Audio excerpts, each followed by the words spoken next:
Heddiw byddai'n dangos sut I golchi brushes colur. Today I'll be showing you how to wash your makeup brushes.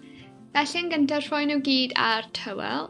So firstly put them all on a towel. Wedyn llenwi'r tegell a rhoi e ar. Then fill up the kettle and put it on. Llenwi'r drwg gyda'r dŵr. Fill the jug with the water.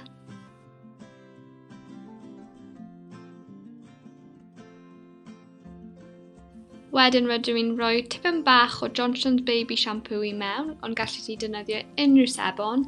Then I put a little bit of Johnson's Baby Shampoo in, but you can use any soap.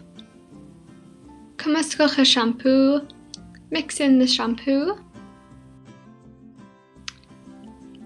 Ac wedyn dipio'r brush I mewn, a gadael fe I mewn. Then dip the brush in and then leave it into soap. Gwnewch yr un peth gyda gyd o'r brushes. Do the same with all the brushes. Ac wedyn gadael nhw mewn y dŵr am 5 I 10 munud and then leave them in the water for 5 to 10 minutes.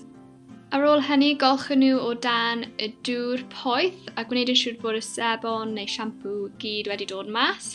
And then wash them under warm water and make sure that the soap or shampoo is all washed out. Ac wedyn patio fe ar y towel a gadael fe fyna I sychu. Then pat it on the towel and leave it there to dry.